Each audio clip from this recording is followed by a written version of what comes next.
जब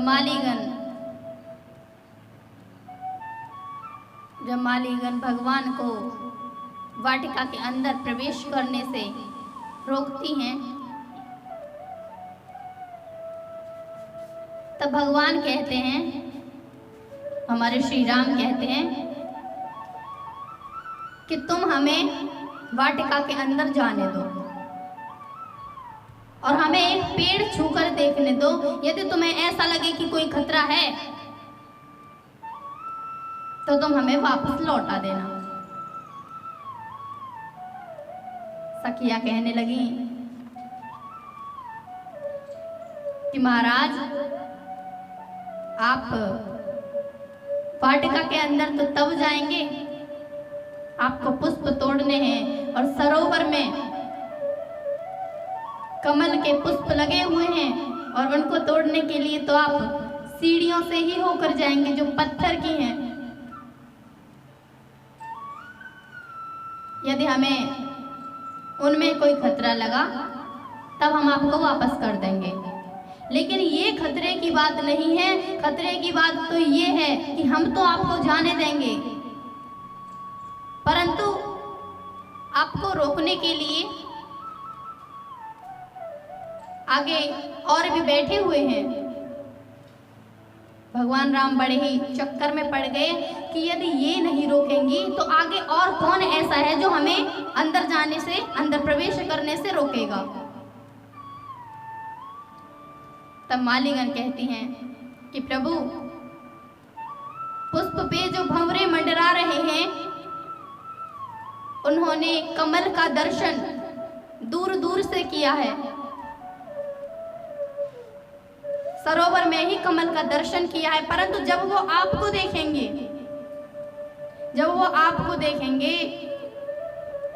तब वो आपके ऊपर ही मंडराने लग जाएंगे, क्योंकि आपके तो प्रत्येक अंग में कमल का दर्शन होता है।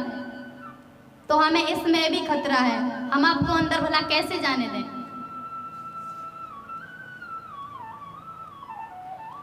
लखनलाल जी बोले, लगता है यहाँ समस्या ही समस्या है और प्रभु यहाँ समस्याओं का समाधान ही नहीं है। मालीगण बोले कि प्रभु, ऐसी तो कोई भी समस्या इस ब्रह्मांड में नहीं है, ऐसी कोई भी समस्या नहीं है जिसका समाधान ना हो। इस मिथिला का एक ही महामंत्र है, आप किशोरी जी का जयकारा लगा दीजिए और अंदर प्रवेश कर जाइए। बोलिए, विदेहराज जनक नंदिनी की जय हो, और जाकर के अंदर प्रवेश कर जाइए। अब भगवान ने नीचे मुख लटका लिया। क्यों? कि भाई हम कैसे जयकारा लगा सकते हैं, हम भी किसी से कम थोड़े ना है, हम भी अवधेश कुमार हैं, ऐसे कैसे हम जयकारा लगा दें। बड़े ही सोच रहे हैं, इतने लखनलाल जी बोले कि प्रभु, आप रोज तो जयकारा लगाते ही हैं, परंतु आज अपने मुख से जयकारा लगा दीजिए।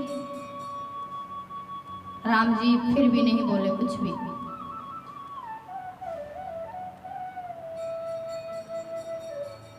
राम जी ने कुछ भी नहीं बोला, चुप रहे। लखनलाल ने जोर का जयकारा लगाया, बोलो, विदेहराज जनक नंदिनी की जय हो, और अंदर वाटिका में प्रवेश कर गए।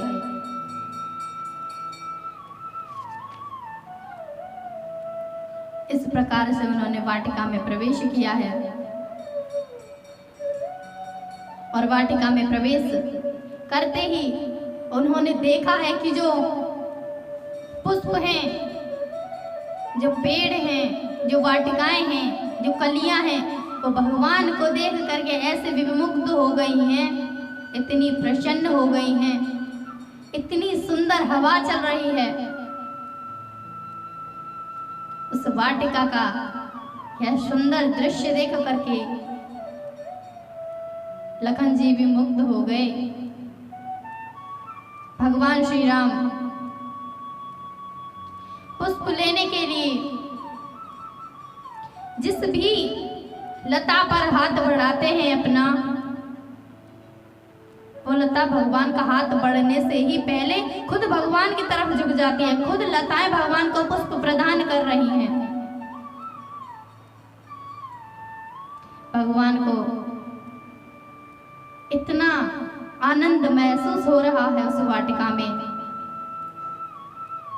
कि उसको अपनी वाणी के द्वारा कोई नहीं समझा सकता है। भगवान खिले खिले पुष्पों को ही चुन रहे हैं।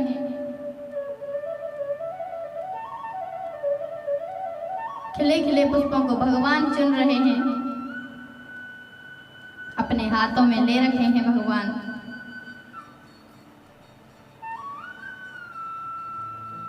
और जो अधखिले पुष्प थे उन पर एक ओश की बूंद लखन लाल जी ने देखी। लखन जी ने देखी कि एक ओश की बूंद एक पुष्प के ऊपर से जा रही है।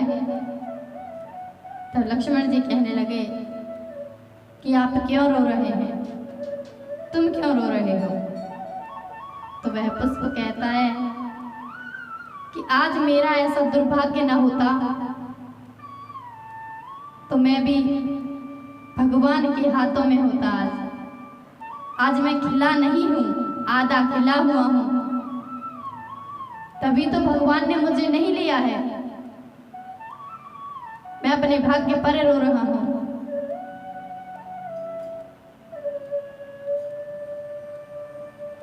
लक्ष्मण जी कहने लगे कि तुम अभी हमारे प्रभु को जानते नहीं हो, हमारे भगवान को अभी तुम नहीं जानते हो। वो इतने दयालु हैं, अकारण करुणा करने वाले हैं। उनकी अभी कृपा को तुमने देखा नहीं है। वो पूर्ण को बाद में, पहले अपूर्ण को अपने चरणों में स्थान देते हैं। अधखिले पुष्प कहने लगे कि हम तो इस बात को नहीं मान सकते हैं, पहले हमें प्रमाण दो, पहले हमें दिखाओ, हम कैसे मान जाएं इस बात को। तब लक्ष्मण जी कहते हैं, सोचने लग गए, बड़े ही चक्कर में पड़ गए कि अब कैसे इनको हमारी भगवान की महिमा का दर्शन कराएं, कैसे इनको भगवान की महिमा प्रदान कराएं।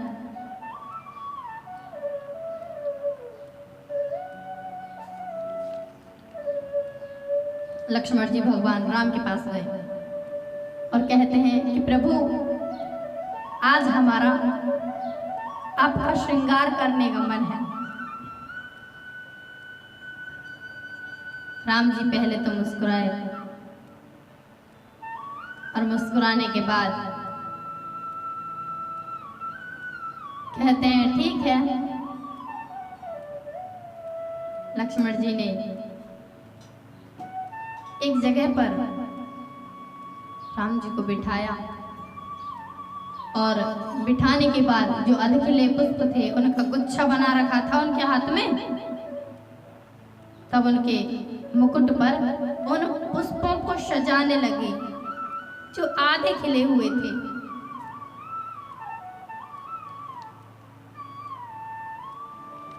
भगवान के मुकुट पर वो पुष्प सजाए उन्होंने।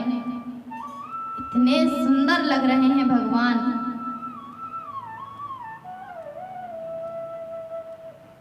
कि बता नहीं सकते। उनका इतना अद्भुत श्रृंगार बहुत ही शोभायमान हो रहा है। और जो पुष्प थे अधखिले वो भी बहुत ही प्रसन्न हैं।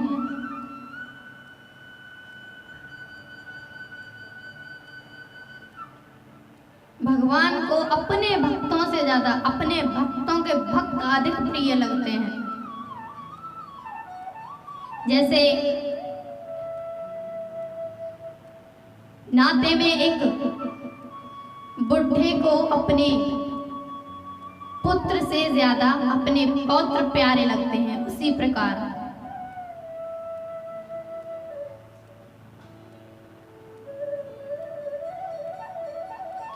उस बगीचे में भगवान की बड़ी सुंदर शोभा हो रही है। इधर माता जी वाटिका में प्रवेश कर गई। जैसे किशोरी जी पूजा करके गौरी पूजन करने के लिए वाटिका में प्रवेश की हैं। किशोरी जी की सखियों में से एक बोली, तुम पूजा करो, तब तक मैं वाटिका को देख करके आती हूँ। चंचल मन से बड़े ही मस्ती से चली जा रही है। और जैसे ही भगवान को वहां पर बैठे देखा है, दौड़ती किशोरी जी के पास पहुंची है। इतनी आह्लादित हो गई है कि उसके मुख से शब्द नहीं निकल रहे हैं, आंखों से अश्रुपात हो रहे हैं। इतना प्रसन्न चित्त हो गया उसका कि उससे कुछ बोला भी नहीं जा रहा है। उसकी बेहवाल स्थिति को देख करके सभी आश्चर्यचकित रह गए। सखियों ने पूछा कि क्या हुआ? अरे बहना बता तो सही, क्या हुआ? तब उन्होंने कहा कि हमारी वाटिका में 2 राजकुमार आए हैं। एक चतुर होशियार सखी थी उनमें से, जो बोली कि अरे ये वही राजकुमार हैं जिनका शोर पूरे मिथिला नगरी में मचा हुआ है। ये इतने सुंदर हैं कि इनको जो भी देखता है उसका चित्त रोमांचित हो जाता है। उनकी छवि, उनकी छटा जो भी देख ले वो अपने शब्दों से वर्णन नहीं कर सकता है। अरे सखी चलो, ये ऐसे राजकुमार हैं जो कि देखने लायक हैं।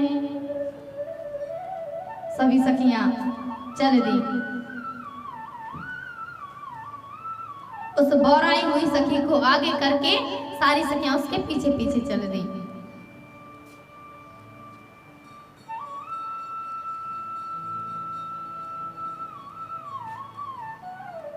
पहुंची हैं वाटिका में, बातें करती जा रही हैं एक दूसरे से कि कैसे होंगे। अरे किसी चीज को देखने का यदि हमारा भी मन होता है तो उसके लिए हम कितने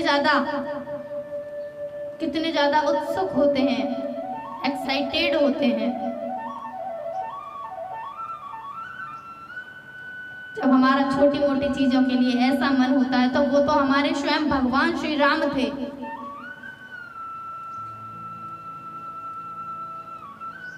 उनको देखकर जैसे ही सखियों ने उन्हें देखा है, बड़ी ही इतनी प्रसन्न हो गई कि उनकी प्रसन्नता का पारावार ही न रहा। किशोरी जी थोड़ी पीछे थी तो वो नहीं देख पाई। अभी किशोरी जी सोच रही हैं कि जब हमारा जन्म हुआ था तब हमारे माता पिता से नारद जी ने एक उपदेश किया था कि हमारे लिए वर वाटिका में ही मिलेगा और वो इतना सुंदर होगा कि तीनों लोकों में उसके समान सौंदर्यवान मर्यादा पुरुषोत्तम कोई नहीं होगा। सोच रही हैं। अब सोचती चली जा रही है। भगवान श्री राम ने जैसे ही उनके पैरों की पायलों की झनकार सुनी है, भगवान का मन अत्यंत चंचल हो गया। अब भगवान से भी नहीं रहा जा रहा है। भगवान अपने सारी मन की बातों को अपने भाई लक्ष्मण जी से बता देते हैं। और जो भी उनके मन में आया वही लक्ष्मण जी ने भगवान को पूछ लिया। श्री राम ने भी लक्ष्मण जी को सब कुछ बता दिया।